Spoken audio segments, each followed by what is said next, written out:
Hello and welcome to our special coverage on Q1 GDP data. आज हमारे साथ खास मेहमान जुड़ रहे हैं। मिस्टर सुनील कुमार सिन्हा है, principal economist and senior director public finance India rating and research के। Sunil sir, good evening. Good evening विवेक।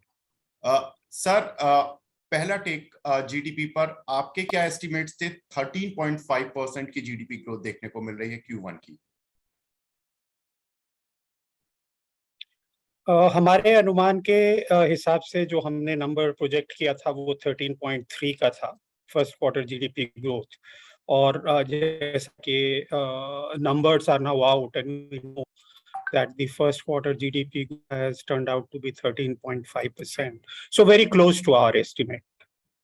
ओके सर, अगर हम देखें तो ये अप्रैल जून क्वार्टर लगातार 2 साल एबनॉर्मल रहा। पहले क्वार्टर में तो लॉकडाउन लगा था 2020 और 21 वाले जब हमने क्वार्टर देखा था, तो अप्रैल जून क्वार्टर में लॉकडाउन का काफी इम्पैक्ट था। जो लास्ट ईयर अप्रैल जून क्वार्टर था उसमें डेल्टा वायरस इतना ज्यादा फैल गया था कि लोगों ने सेल्फ आइसोलेशन कर लिया था और कंस्ट्रक्शन एक्टिविटी, मैन्युफैक्चरिंग एक्टिविटीज कम देखने को मिली। उसके कंपैरिजन में अगर हम ये देखें तो पिछले 3 सालों में यही एक थोड़ा सा हम नॉर्मल क्वार्टर कह सकते हैं। सर, आगे किस तरह से लग रहा है कि ये तो एक लो बेस इफेक्ट था, लेकिन जो Q2 होगा, Q3 होगा, Q4 होगा, किस तरह से पैन आउट होता हुआ दिखाई देगा? देखिए, आपने काफी हद तक जो हमें Q1 का ग्रोथ देखने को मिला है उसमें बेस का भी इम्पैक्ट रहा है। पर फर्स्ट क्वार्टर ग्रोथ का सवाल है, उसमें एक चीज और जो नोट करने वाली है वो ये है कि जैसे ही फर्स्ट क्वार्टर शुरू हुआ था उस समय जिस हिसाब से रशिया यूक्रेन वॉर इरप्ट हुआ और उसका जो इम्पैक्ट ग्लोबल इकोनॉमी पे पड़ा, और हम खास करके उसका इम्पैक्ट अपनी डोमेस्टिक इकोनॉमी में भी ऑयल प्राइसेस के थ्रू या कमोडिटी प्राइसेस के थ्रू देख रहे थे। इन तमाम ग्लोबल हेडविंड्स के बावजूद जो फर्स्ट क्वार्टर ग्रोथ में कोई डिस्टेबलाइजेशन देखने को नहीं मिली है। इन अदर वर्ड्स, जो मैं कहने की कोशिश कर रहा हूँ वो ये है कि फर्स्ट क्वार्टर में जो रिकवरी थी to a large extent on track देखने को मिली है। और अगर चीज़ें यहाँ से इसी तरह चलती रही तो डेफिनेटली द ग्रोथ मोमेंटम जो है वो आने वाले क्वार्टर्स में हमें और देखने को मिलेगा। जी सर, अगर हम देखें तो फार्म सेक्टर ग्रोथ स्टेबल लग रही थी, क्योंकि फार्म सेक्टर पर ज्यादा इम्पैक्ट नहीं था लास्ट ईयर भी। 2.2% की ग्रोथ थी और उससे बढ़कर अब ऑलमोस्ट डबल हो गई है, 4.5%। How do you see farm sector? Farm sector का ग्रोथ डेफिनेटली इनकरेजिंग है। इस चीज के बावजूद के इस बार जो है एक किस्म से अगर हम देखें तो स्प्रिंग सीजन तो मिसिंग ही था। विंटर से सीधा हम समर में आ गए, और जिसकी वजह से जो वीट आउटपुट है उसके ऊपर असर भी पड़ा था। परंतु उसके बावजूद भी जो है 2.2% का जो फर्स्ट क्वार्टर एग्रीकल्चरल ग्रोथ पिछले साल था, और उसके बाद हमें अगर 4.4% का जो ग्रोथ देखने को मिल रहा है तो ये encouraging न्यूज़ है। Not so much from the point of view of wheat output, which has obviously less than the target, but in general, maybe the pulses, the oil seeds production, इन लोगों ने काफी हद तक जो है उसको कवर अप किया है और एक अच्छा एग्रीकल्चरल ग्रोथ हमें देखने को मिला। जी सर, सर्विस सेक्टर में एक अच्छा जंप देखने को मिला है YOY बेसिस पर। ये भी एक लो बेस का इम्पैक्ट है या कुछ इसमें Q-on-Q बेसिस पर आप कुछ ग्रोथ देख रहे हैं? जैसा कि ओवरऑल जीडीपी में हमें बेस इफेक्ट देखने को मिला है, वैसे ही सर्विसेज सेक्टर में भी जो नंबर्स हमें इस समय दिख रहा है वो काफी हद तक जो बेस इफेक्ट है उससे प्रभावित है। पर इन सब के बावजूद भी जो मैं एक एडिशनल पॉइंट कहना चाहूँगा वो ये है कि most of the services sector जो हैं ये कॉन्टैक्ट इंटेंसिव सेक्टर हैं। तो जब पहले वेव और दूसरे वेव के बाद भी जो है इन सेगमेंट्स में रिकवरी वैसी नहीं हुई थी जैसे कि हमने कुछ और सेगमेंट्स में देखी थी। तो जो सबसे ज्यादा जिस प्रभावित जो सेक्टर्स थे वो यही सर्विसेज सेक्टर थे। और फर्स्ट सेक्टर में जिस किस्म का ग्रोथ हमें देखने को मिला है वो इस चीज को दर्शा रहा है कि थर्ड वेव और थर्ड वेव के बाद भी जो है कॉन्टैक्ट इंटेंसिव सेक्टर में रिकवरी जो है वो, या यूं कहें कि भाई उस सेक्टर में जो एक्टिविटीज हैं वो अब नॉर्मल हो रही हैं, जो कि आपके ओवरऑल ग्रोथ में रिफ्लेक्ट हो रही है। जी सर, अगर हम देखें तो मैन्युफैक्चरिंग जिस तरह से हम देख रहे हैं कि इंडिया अभी तक जिस तरह की यूरोप में प्रॉब्लम्स चल रही हैं, अमेरिका में प्रॉब्लम्स चल रही हैं, उस हिसाब से अगर हम कंपैरेटिव एनालिसिस करें तो इंडिया को ये कहा जा रहा है कि इंडिया बहुत अच्छे से इमर्ज हो रहा है इस पूरे घटनाक्रम में कि रूस यूक्रेन युद्ध हुआ, कोरोना हुआ, तो हमने हर चीज का सामना अच्छे से कर लिया है। सर, तो मैन्युफैक्चरिंग की ग्रोथ को आप पूरे रेस्ट ऑफ द ईयर किस तरह से देख रहे हैं और आने वाले अगले एक दो सालों के लिए किस तरह से देख रहे हैं मैन्युफैक्चरिंग सेक्टर को? देखिए, मैन्युफैक्चरिंग सेक्टर में उस किस्म की बॉयंसी जो है आज के नंबर को अगर मद्देनजर रखें तो देखने को नहीं मिली है। 4.8% का ग्रोथ हमें देखने को मिला है मैन्युफैक्चरिंग सेक्टर में, राइट। जो कि बहुत एनकरेजिंग तो नहीं है बट बहुत डिस्करेजिंग भी नहीं है। ये एक रीजनेबल रेट ऑफ ग्रोथ है। और जिस हिसाब से ग्लोबल हेडविंड्स अभी है, और खास करके जो भी हालात यूरोप में या यूएस में इसमें बन रहे हैं, उसमें उसकी वजह से कुछ असर तो ज़रूर पड़ेगा मैन्युफैक्चरिंग सेक्टर में, क्योंकि हमने पीछे एक एनालिसिस किया था जिसमें हमने ये देखने की और समझने की कोशिश की थी कि जो एक्सपोर्ट्स हैं उसका कितना बेनिफिट जो है मैन्युफैक्चरिंग सेक्टर को मिला है। तो कई सारे जो मैन्युफैक्चरिंग सेक्टर हैं उनमें जो ग्रोथ हमें देखने को मिला है उसमें जो एक्सपोर्ट्स डिमांड है उसका अच्छा खासा कंट्रीब्यूशन था। तो अगर ग्लोबल ग्रोथ खास करके यूरोपियन इकोनॉमी में या अमेरिकन इकोनॉमी में स्लो डाउन आता है या वो रिसेशन की तरफ जाते हैं तो उसकी वजह से हमारा जो मैन्युफैक्चरिंग एक्सपोर्ट्स है वो इम्पैक्ट होने की संभावना है। और कुल मिलाकर के उसकी वजह से हमें थोड़ा दबाव मैन्युफैक्चरिंग सेक्टर पे देखने को मिल सकता है। पर साथ ही साथ ये भी होगा कि जैसे जैसे डोमेस्टिक इकोनॉमी में रिकवरी हो रही है, वो अगर इसी प्रकार चलती रही तो आने वाले फेस्टिवल सीजन को अगर आप मद्देनजर रखें तो बहुत ज़्यादा जो है स्लो डाउन हमें मैन्युफैक्चरिंग सेक्टर में देखने को नहीं मिलेगा। पर जिस किस्म की बॉयंसी हमने मैन्युफैक्चरिंग सेक्टर में पहले के समय में देखी है वैसी बॉयंसी भी नहीं देखने को मिलेगी, क्योंकि अभी भी कंजम्पशन डिमांड जो है वो उस हिसाब से पिकअप नहीं कर रहा है। जी सर, काफी एक रेसिप्रोकल स्टेटमेंट है, क्योंकि जितने हम मार्केट एक्सपर्ट से बात कर रहे हैं वो बड़े बुलिश होकर चल रहे हैं इंडियन इकोनॉमी पर, और इवन फाइनेंस मिनिस्टर भी ये कह रही थी कि इंडिया बहुत अच्छे से चल रहा है।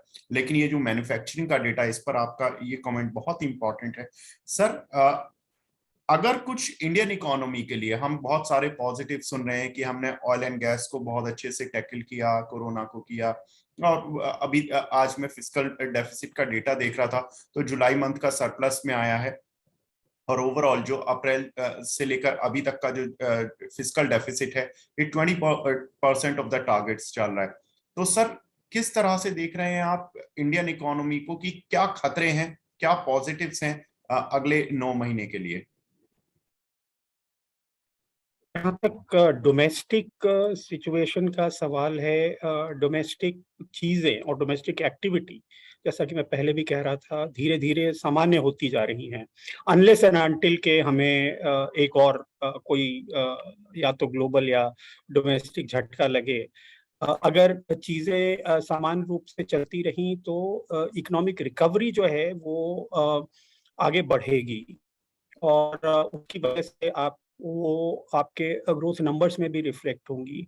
लेकिन साथ ही साथ हमें ये भी समझने की ज़रूरत है कि अ, हमारा जो एम्बिशन है या हमारा जो ओवरऑल ग्रोथ का टारगेट है वो 8% 9% का रहा है।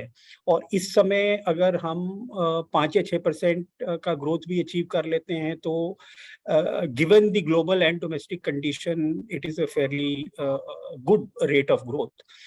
और इसमें इसको अगर अटेन कर लेते हैं और इस मोमेंटम को आगे बरकरार रखते हैं तो ये एक अपने आप में अच्छी चीज होगी। पर इसके लिए भी कई किस्म के चैलेंजेस हैं। सबसे बड़ा चैलेंज तो रेट ऑफ इन्फ्लेशन है, जो कि इस समय भी आरबीआई की कंफर्ट जोन से बाहर है। तो ऐसे हालात में आरबीआई का जो रेट ऑफ इंटरेस्ट है या पॉलिसी रेट है वो इंक्रीज हो रहा है, और उन सब का असर जो है कंजम्पशन डिमांड, जो कि जीडीपी का डिमांड साइड से सबसे बड़ा कंपोनेंट है, उस पे पड़ेगा। इससे मैं ये नहीं कह रहा हूँ कि कंजम्पशन डिमांड कोलैप्स कर जाएगा, क्योंकि जो के शेप्ड रिकवरी हो रही है उसमें हम एक खास किस्म की चीजों की डिमांड तो देख रहे हैं, परंतु साथ ही साथ जो मास कंजम्पशन आइटम्स की डिमांड है वो नहीं देख रहे हैं।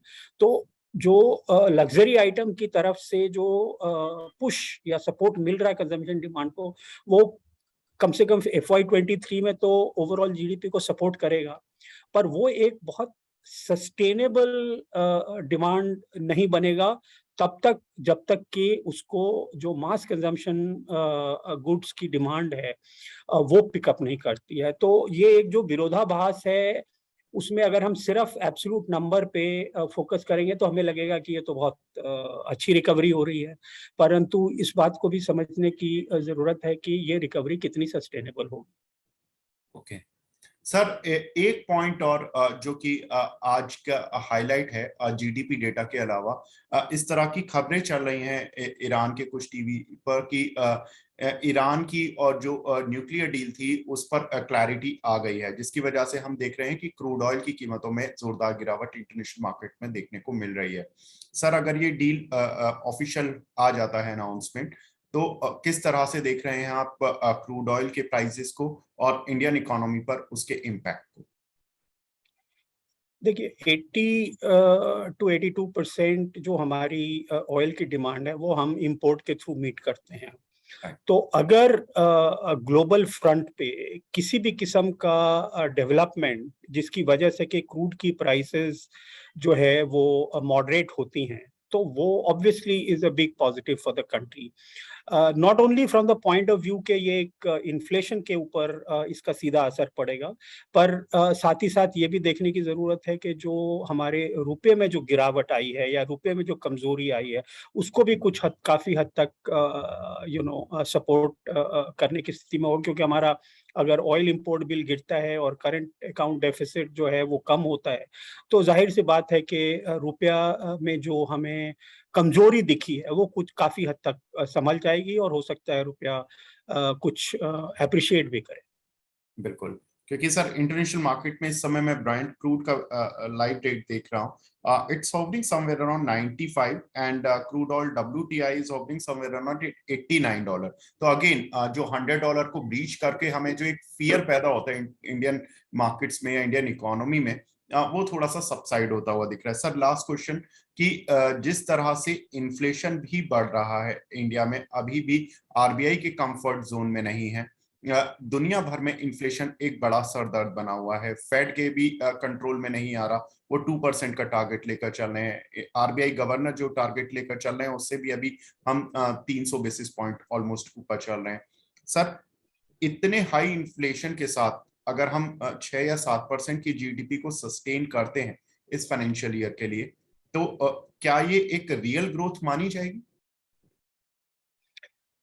नहीं, जब हम जीडीपी ग्रोथ की बात कर रहे हैं तो हमारा जो एस्टिमेट है overall GDP growth for the current physical year 23 वो 7% के आसपास है। फर्स्ट क्वार्टर में जरूर 13.5% का जीडीपी ग्रोथ देखने को मिला है, बट ओवरऑल जो जीडीपी ग्रोथ इस फिजिकल ईयर में हमारा जो प्रोजेक्शन है वो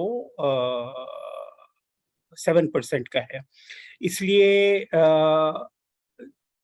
मतलब उस हिसाब से जो जीडीपी ग्रोथ है वो आगे सस्टेन करेगा या नहीं करेगा, ये अपने आप में एक बड़ा सवाल है, जो जिसका कि मैंने पहले भी आपको दिया कि बहुत सारी चीज़ों के ऊपर वो डिपेंड करेगा, कैसा ग्लोबल एनवायरनमेंट है, डोमेस्टिकली ऑल्सो जो हमारे रेट ऑफ इन्फ्लेशन है उसमें किस किस्म की गिरावट आती है या इसी लेवल पे सस्टेन करता है, और खास करके सबसे ज़्यादा इम्पैक्ट होगा ग्लोबल क्रूड प्राइसेस का। अगर क्रूड प्राइसेस मॉडरेट करती हैं तो उसका सीधा सीधा असर हमें जो है डोमेस्टिक इकोनॉमी में देखने को मिलेगा, और काफ़ी हद तक अगर इन्फ्लेशन काबू में आ जाता है तो एक बार फिर जो है वो आरबीआई या then focus more on the measures rather than inflation containing measures. Right sir, right. तो सर इन्फ्लेशन को लेकर आपके क्या टारगेट्स हैं इस फाइनेंशियल ईयर में? इन्फ्लेशन जो है वो ऑन एन एवरेज बेसिस, अगर आप सीपीआई की बात करें तो मेरी समझ से वो अभी भी ऑन एन एवरेज बेसिस भी जो है वो 6.9% जो है वो हमारा एस्टिमेट है फिस्कल ईयर का। तो उस सेंस में ये आरबीआई के टारगेट से, बट एक्सपेक्टेशन ये फर्स्ट हाफ में जो है वो हायर रेंज में रहने के बाद सेकेंड हाफ में मॉडरेट होना शुरू होगा for two reasons. Firstly the base effect, and secondly जो कि हम थोड़ा ट्रेंड देख रहे हैं कि ग्लोबल प्राइसेस जो है अब उस हिसाब से इंक्रीज नहीं कर रहे, कॉन्ट्रेरी वो स्टेबलाइज कर गए हैं या गिर रहे हैं। तो उम्मीद करते हैं कि जीडीपी ग्रोथ भी अच्छी चले और इन्फ्लेशन कंट्रोल में आता हुआ दिखाई दे, और क्रूड ऑयल जिस तरह से $89 आ चुका है तो ये भी इंडियन इकोनॉमी को कुछ हद तक बूस्टअप देगा। सुनील सर, बहुत बहुत शुक्रिया हमसे जुड़ने के लिए और अपना कीमती समय देने के लिए। आज छुट्टी का दिन है, लेकिन आपको हमने इवनिंग में थोड़ा डिस्टर्ब किया, लेकिन इम्पोर्टेंट डेटा था तो उसको डिस्कस करना जरूरी था। Thanks for your remarks and thank you. Thank you.